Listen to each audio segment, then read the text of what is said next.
Assalamualaikum warahmatullahi wabarakatuh. Baik, di sini kami akan mempresentasikan mengenai penyewaan asisten rumah tangga yang kami buat pada mata kuliah basis data praktek. Di sini saya akan memperkenalkan sebuah solusi inovatif untuk mengatasi masalah yang umum dihadapi oleh banyak keluarga atau individu sehari-hari. Masalah tersebut muncul dalam pencarian dan manajemen asisten rumah tangga yang seringkali sulit, memakan waktu, dan menciptakan ketidaknyamanan serta kesulitan bagi pemilik rumah tangga. Dalam kehidupan sehari-hari, banyak dari kita membutuhkan bantuan tambahan dalam pekerjaan rumah tangga, seperti membersihkan, memasak, dan merawat anak-anak. Namun, pencarian asisten rumah tangga yang berkualitas dan manajemennya seringkali menjadi tugas yang sangat merepotkan.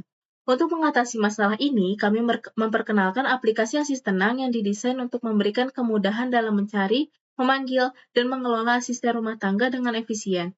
Aplikasi ini bertujuan untuk menghilangkan stres dan kesulitan terkait pekerjaan rumah tangga sehingga pemilik rumah tangga dapat fokus pada kehidupan mereka tanpa khawatir tentang pekerjaan rumah tangga. Solusi yang diusulkan menerapkan proses bisnis CRUD, yaitu create, read, update, dan delete sebagai dasar implementasi aplikasi. Dengan ini diharapkan pemilik rumah tangga dapat dengan mudah mencari, memilih, dan mengelola asisten rumah tangga sesuai dengan kebutuhan mereka, meningkatkan efisiensi dalam menjalankan aktivitas rumah tangga sehari-hari. Jadi, melalui presentasi ini, kami akan menguraikan secara lebih rinci mengenai masalah yang dihadapi banyak individu dan keluarga, serta bagaimana asistenang memberikan solusi inovatif yang dapat mengubah cara kita mengelola pekerjaan rumah tangga.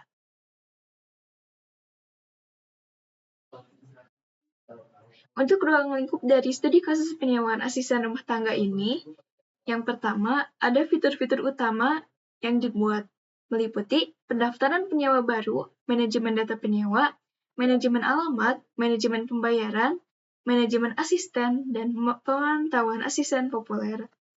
Untuk teknologi dan editor yang digunakan adalah Oracle, Draw.io, Power Designer, Spreadsheet, dan Microsoft Word.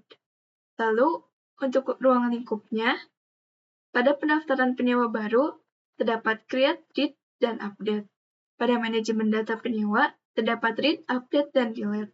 Untuk manajemen alamat, ada create, dan read. Untuk manajemen pembayaran, ada create dan read.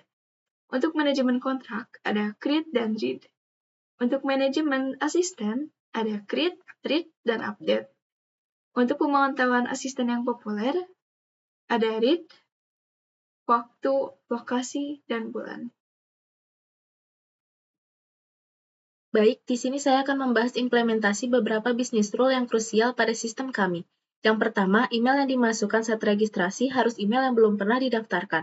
Untuk memastikan setiap pengguna memiliki identitas yang unik, kami menerapkan bisnis rule dengan menggunakan constraint unik pada kolom email. Hal ini untuk memastikan bahwa setiap akun terdaftar memiliki alamat email yang belum pernah digunakan sebelumnya pada platform kami. Yang kedua, password yang dimasukkan terenkripsi SHA-1. Keamanan akun pengguna merupakan prioritas utama kami. Kami menerapkan bisnis rule dengan constraint tipe data untuk memastikan setiap passwordnya yang dimasukkan oleh pengguna terenkripsi menggunakan algoritma SHA-1. Ini bertujuan untuk melindungi informasi sensitif pengguna dari potensi ancaman keamanan. Yang ketiga, penyewa hanya dapat memilih jangka waktu yang disediakan oleh sistem. Contoh, yaitu 1 hari, 3 hari, 7 hari, 21 hari, dan 30 hari. Kami memastikan bahwa pengalaman penyewaan berjalan lancar dan terstruktur dengan mengimplementasikan constraint check. Ini memastikan bahwa penyewa hanya dapat memilih jangka waktu yang telah ditentukan oleh sistem. Yang keempat, tagihan pembayaran harus dihasilkan secara akurat berdasarkan dengan jangka waktu yang sudah tersedia. Untuk memastikan akurasi dalam pembayaran, kami menggunakan constraint check pada tagihan pembayaran. Ini memastikan bahwa tagihan dihasilkan secara otomatis berdasarkan jangka waktu yang telah dipilih oleh penyewa, sehingga setiap transaksi dibebankan dengan tepat. Yang kelima, satu pembayaran hanya untuk satu asisten. Kami menjaga kejelasan dan transparansi dalam pembayaran dengan menerapkan constraint check yang memastikan bahwa satu pembayaran hanya dapat dikaitkan dengan satu asisten. Ini memberikan kejelasan dalam pemrosesan transaksi. Yang keenam, asisten tidak dapat dipilih oleh penyewa lain apabila masih dalam jangka waktu pembayaran. Kami menggunakan trigger untuk memastikan bahwa asisten tidak dapat dipilih oleh penyewa lain selama masih dalam jangka waktu pembayaran.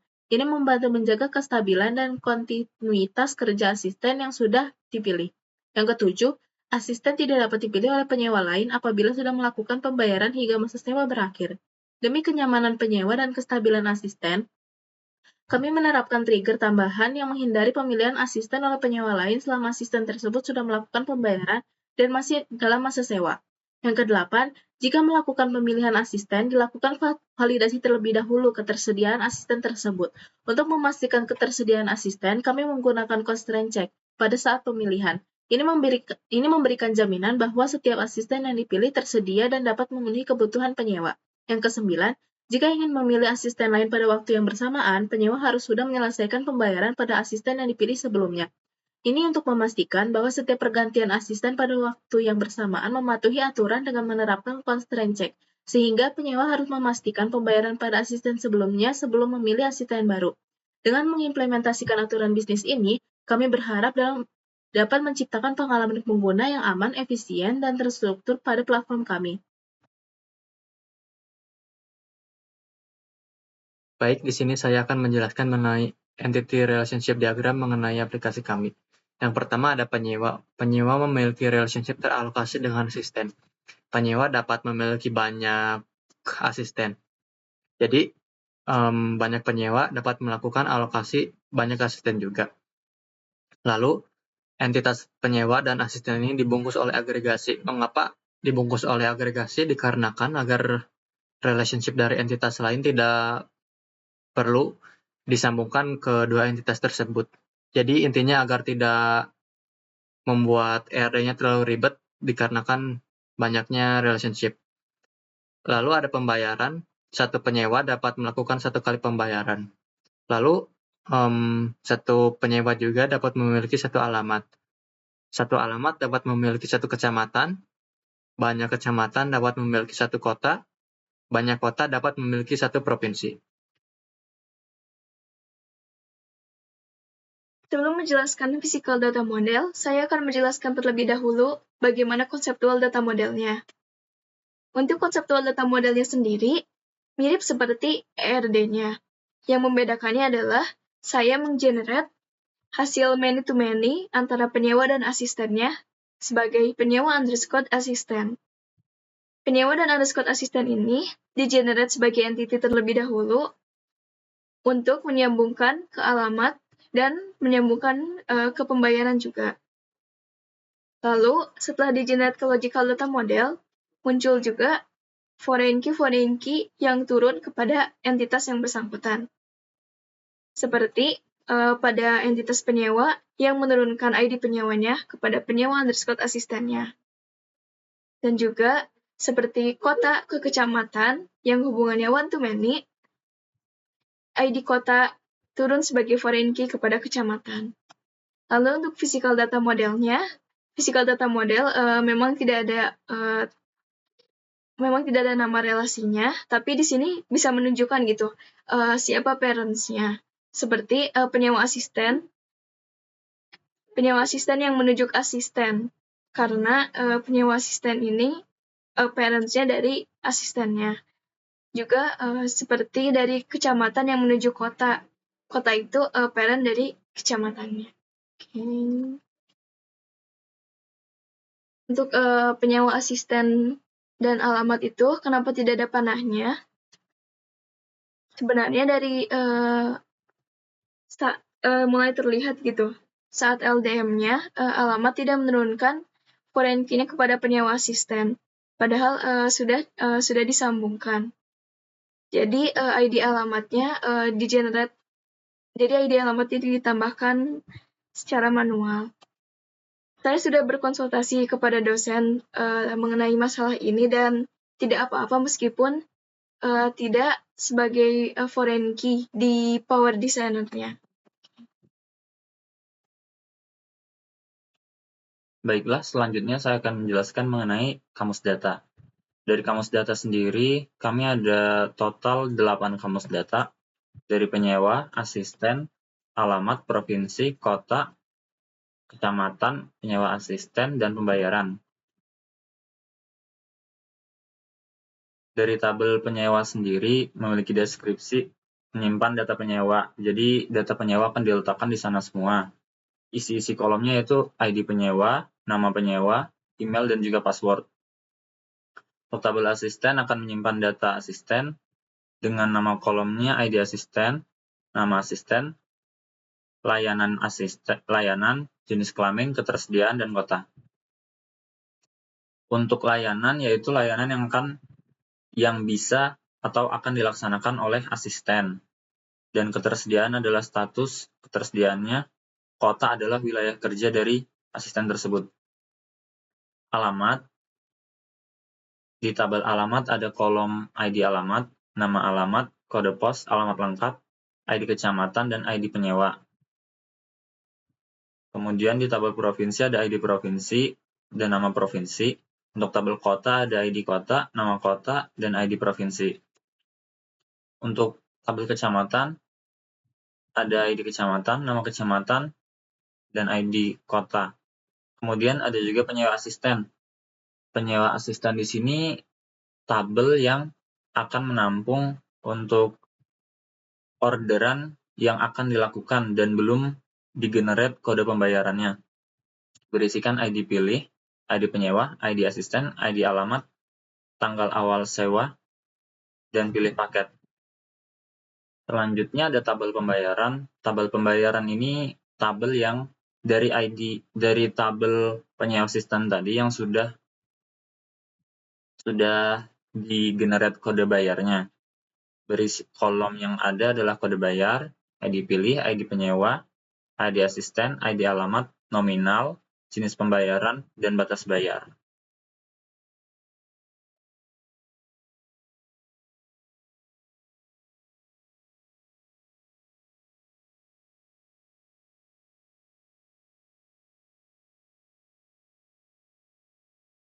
Kemudian saya akan menjelaskan mengenai konfigurasi indeks dan penyimpanannya pada beberapa tabel indeks yang kami miliki pada basis data kami. Yang pertama, tabel alamat. Memiliki indeks memiliki satu FK yang terhubung dengan kolom ID kecamatan. Konfigurasi penyimpanan pada indeks ini, alokasi awalnya sebanyak 5 KB, kemudian alokasi berikutnya sebesar 5 KB, dan menunjukkan peningkatan sebesar 75% dari alokasi sebelumnya. Yang kedua, tabel kota. Tabel kota memiliki 3 FK yang terhubung dengan kolom ID provinsi. Konfigurasi penyimpanan untuk indeks ini serupa dengan tabel alamat dengan alokasi awal 5 KB, alokasi berikutnya 5 KB, dan peningkatan sebesar 75%. Yang ketiga, tabel alamat memiliki 2 FK yang terhubung dengan kolom ID kota. Konfigurasi penyimpanan indeks ini juga sama dengan tabel alamat dan tabel kota. Kemudian yang keempat, tabel penyewa asisten, yaitu memiliki FK yang terhubung dengan kolom ID alamat. Konfigurasi penyimpanan untuk indeks ini alokasi awalnya 20 byte, alokasi berikutnya 20 byte, dan peningkatan sebesar 75%. Kemudian yang kelima, ada tabel penyewa asisten yang memiliki indeks menentukan FK yang terhubung dengan kolom ID penyewa. Konfigurasi penyimpanan untuk indeks ini alokasi awalnya 20 byte, alokasi berikutnya 20 byte, dan peningkatan sebesar 75%. Kemudian pada tabel yang selanjutnya, pada tabel indeks mengalokasikan FK. Kemudian pada tabel penyewa asisten memiliki indeks mengalokasikan FK yang terhubung dengan kolom ID asisten. Konfigurasi penyimpanan untuk indeks ini alokasi awalnya 20 KB, kemudian alokasi berikutnya 20 KB, dan peningkatan sebesar 75%. Kemudian yang terakhir ada tabel pembayaran. Memiliki indeks melakukan FK yang terhubung dengan kolom ID pilih. Konfigurasi penyimpanan indeks ini mirip dengan tabel penyewa asisten dengan alokasi awal 20 KB, alokasi berikutnya 20 KB, dan peningkatan sebesar 75%. Jadi, inisial ini mengacu pada alokasi awal ketika indeks atau tabel dibuat. Kemudian next adalah ukuran alokasi berikutnya setelah alokasi awal. Dan PT increase menunjukkan presentasi peningkatan ukuran alokasi setiap kali peningkatan dibutuhkan. Konfigurasi ini dirancang untuk mengoptimalkan penyimpanan dan kinerja pada basis data kami.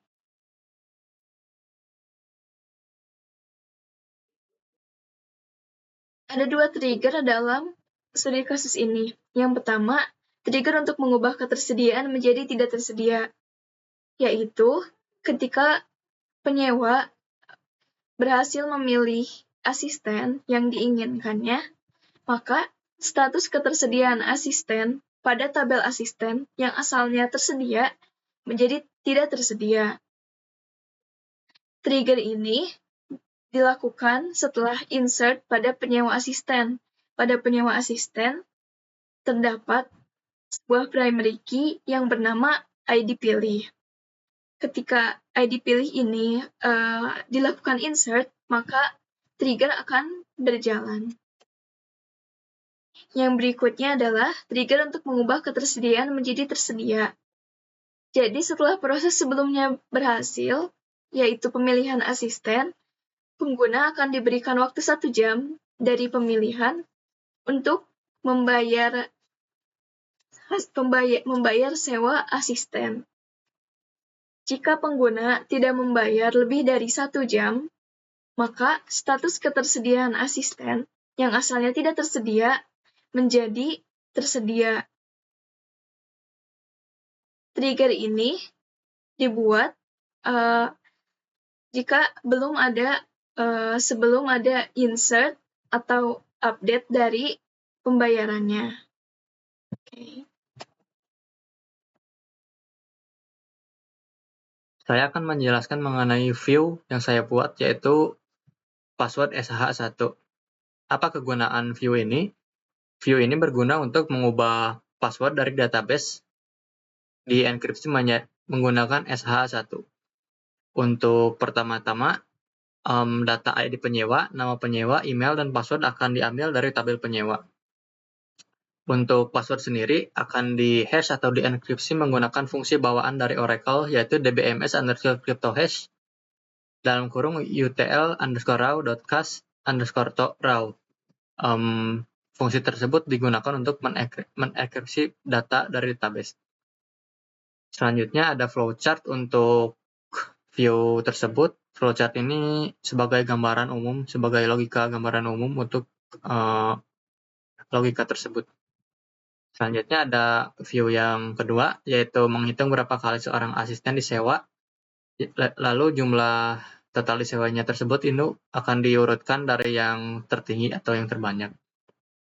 Yang pertama, ID asisten. ID asisten ini akan diambil dari tabel pembayaran untuk nama asisten, layanan, jenis kelamin, kota, dan total disewa akan diambil dari tabel asisten, kecuali yang kode bayar. Mengapa ID asisten diambil dari tabel pembayaran? Dikarenakan jika sudah masuk tabel pembayaran, maka asisten tersebut sudah dibayar oleh penyewa.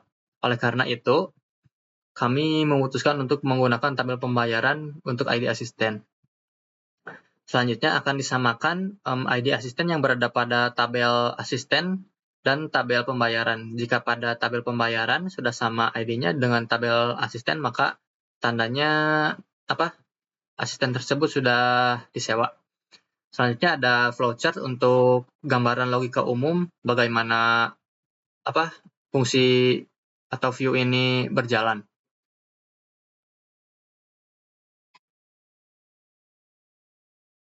Selanjutnya saya akan menjelaskan view yang ketiga. View yang ketiga adalah view untuk menampilkan kota mana yang memesan paling banyak asisten dan diurutkan dari yang paling banyak.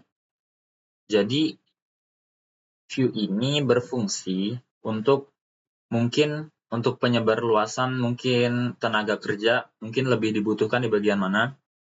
Karena dengan mengetahui tingkat pemesanan dari setiap kota, dapat juga diketahui bagaimana target yang akan diatur untuk kota tersebut.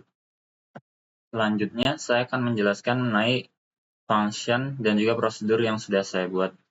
Yang pertama adalah prosedur mengenai menampilkan asisten berdasarkan layanannya. Nah, ini berfungsi untuk filtering data.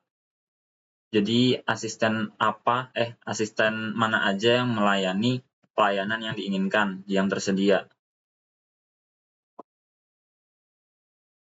Nah, berikut adalah script PLSQL-nya.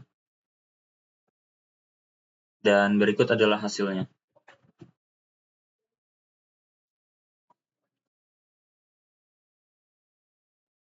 Selanjutnya, saya akan menjelaskan mengenai function yang kedua yang saya buat adalah function untuk menghitung banyaknya asisten per kota.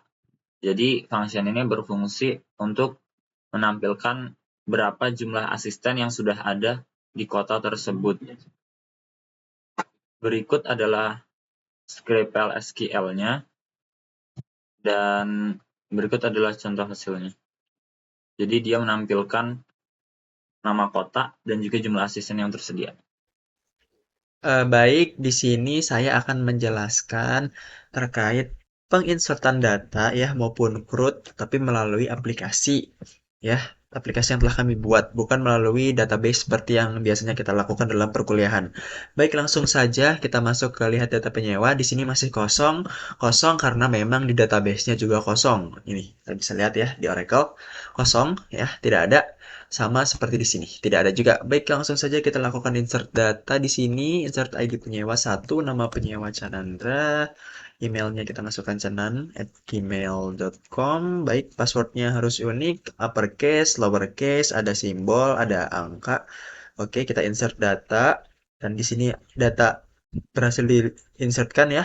Kita lihat datanya, ya tampil di sini. Ada tabelnya, tabel insert data ya. Oke, kita lihat juga di database-nya. Sekarang kita coba cek lagi dan voila, muncul. Ya, muncul. Di sini juga ada data yang udah kita insert melalui aplikasi tadi. Jadi secara teknis, hal ini telah terbukti ya setelah tersambung dari aplikasi yang telah kami buat maupun yang di database. Coba kita lakukan update. Saat update, muncullah data-data tadi. Sama gitu ya, karena ini nge-refernya by ID. Otomatis ketika kita pencet ya, kita katakan suatu data, otomatis akan menyimpan datanya. Coba sekarang nama penyewanya kita ganti menjadi Hafizon. Hafizon, update data, apa yang terjadi? Ya, kita lihat nama penyewanya berubah menjadi Hafizon. Ya, apakah akan berubah juga di database-nya? Coba kita lihat lagi. Nah, terubah juga ya teman-teman. Ya, terubah juga. Dan mungkin yang terakhir di delete ya, karena ini adalah CRUD. Coba kita delete. Datanya terhapus, di tabel sini sudah nggak ada, dan saat kembali lagi di database kita coba cek lagi dan tidak ada juga.